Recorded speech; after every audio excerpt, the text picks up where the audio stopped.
क्यों आज भी जगन्नाथपुरी में उल्टी लटकी हुई है एकादशी? और जब एकादशी के दिन अन्न और खासकर चावल खाना भयानक पाप होता है, तो क्यों इसी दिन पुरी में चावल का भोग लगता है और लोग चावल खाते हैं?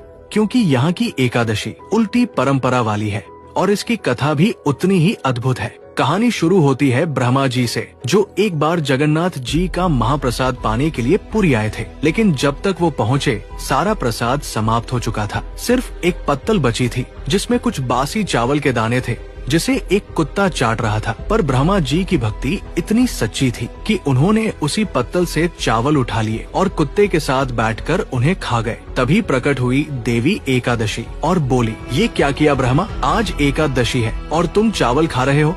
तभी स्वयं प्रकट हुए भगवान जगन्नाथ और बोले, जहाँ सच्ची भक्ति हो वहाँ कोई नियम लागू नहीं होता। आज से मेरे महाप्रसाद पर एकादशी या व्रत का कोई